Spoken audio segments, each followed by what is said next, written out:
Konec lanskega leta je v sodelovanju Študijskega centra za narodno spravo in Inštituta za novejšo zgodovino izšla publikacija dr. Ilke Piškorič z naslovom Bili nekoč so lepi časi. Nam lahko kaj več poveste o tej knjigi in o raziskavah, ki ste jo uporabili za to knjigo? Knjiga v bistvu temelji na moji doktorski disertaciji, ki sem jo zagovarjala na oddelku za zgodovino Filozofske fakultete v Ljubljani.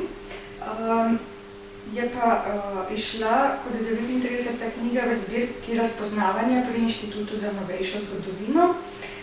Podnaslov Njen vsakdanjik v Ljubljani in okolici v času socializma pa v bistvu pove, kaj je tema te knjige. Skušala sem predstaviti, kako so ljudje živeli v socializmu od leta 1945 pa vse do njegovega konca leta 1990. Za podlago sem izbrala predvsem ustne vire, saj so mi ti največ povedali o življenju v tistem času. Sem se pa naslonila tudi na nekatere druge vire, predvsem na časopisne vire, na občinska glasila nekdanjih ljubljanskih občin, ki so veliko povedala o življenju ljudi, o njihovih težavah, željah, predvsem so pa pokazala na velik razkorak med mestom in podeželjem. Potem sem se naslonila še na nekatere statistične podatke in pa na podatke iz raziskave Slovensko javno mnenje. In kaj so recimo vaši pričevalci, ki ste jih intervjujala, najbolj izpostavljali iz časa socializma? Ljudje so v bistvu govorili o različnih tematikah. Zanimivo je to, da besedo socializem pravzaprav niso povezovali s svojim vsakdanjim življenjem, ampak jim je bilo to nekaj tujega oziroma povezano s političnim sistemom. Drugače pa so prav vsi izpostavljali 3 segmente vsakdanjega življenja. To je bilo delo in zaposlovanje, potem standard in potrošništvo in pa gradnja, tako individualna gradnja kot stanovanjska gradnja oziroma urejanje infrastrukture v lokalnem okolju. Pri delu in zaposlovanju so recimo poudarjali to, da je bilo lahko priti do zaposlitve, da je bila služba zagotovljena, da so imeli neko varnost, ki jim je omogočala, da so lahko načrtovali življenje, osnovali družino, gradili hiše. Po drugi strani je pa zaposlitev urejala tudi druge vidike vsakdanjega življenja, skrbela je za prosti čas svojih zaposlenih, skrbela je tudi za njihove družinske člane, bodisi preko štipendiranja, počitniške prakse. Drugi segment, standard in potrošnja, je bilo tisto, kar so pričevalci najbolj omenjali. V bistvu vse težave in anekdote, ki so jih imeli iz časa socializma o nakupovanju. Mogoče je zanimivo to, da so izpostavljali bolj tisto, kar je drugačno od sedanjosti, kot pa tisto, kar je mogoče še zdaj isto. Iz njihovih pripovedi vidimo, kako se je življenjski standard spreminjal od povojnega pomanjkanja do rasti standarda v 60-ih letih in relativno dobrega življenja v 70-ih letih, pa potem v 80-ih letih ponovno padanje standarda in omejevanje nakupov. Iz njihovih pripovedi pa lahko vidimo tudi to, kako se je razvijala njihova potrošniška zavest. V bistvu so zelo dobro vedeli, kje lahko kaj kupijo, kje se bolj splača. Poseben fenomen je tudi nakupovanje v tujini, ki se je začelo razvijati bolj intenzivno od 70-ih let naprej.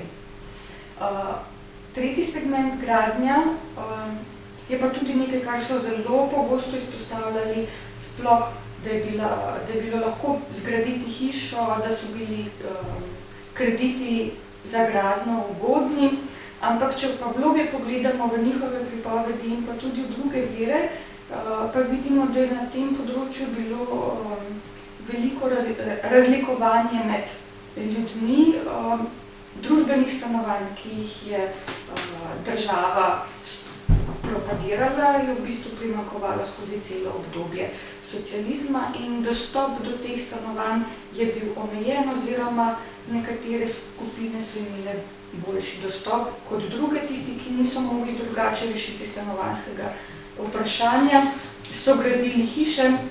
Tako imenovana samogradnja je omogočala, da so finančna sredstva razporedili na daljše časovno obdobje, poleg tega so jim pri tem pomagali družinski člani, tako da je bil finančni vložek manjši in da so lahko po nekaj letih prišli do hiše, stanovanja in rešili stanovanjsko vprašanje.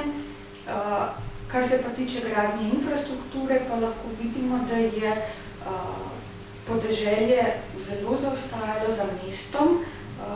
Mesto se je začelo razvijati že v 50-ih letih, medtem ko je podeželje zaostajalo za desetletje ali dve, sploh pa pri gradnji komunalne infrastrukture.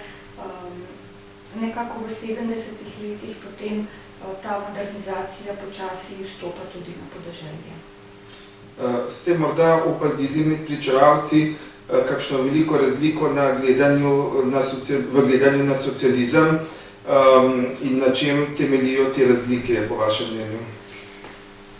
Pričevalci so seveda imeli različne poglede na socializem. Deloma je to povezano z njihovo družinsko zgodovino, sploh zgodovino iz časa druge svetovne vojne, zaradi tega, ker je bila druga svetovna vojna pomemben dejavnik za pozicioniranje v času po njej. Je pa pomembno tudi politično prepričanje, ki je podprto z aktualnimi medijskimi diskurzi in na podlagi teh dejavnikov imajo pričevalci lahko različen pogled na socializem, ampak če gremo preko tega in pogledamo podatke, ki nam jih dejansko posredujejo v teh pričevanjih, pa ugotovimo, da vsi govorijo o podobnih situacijah.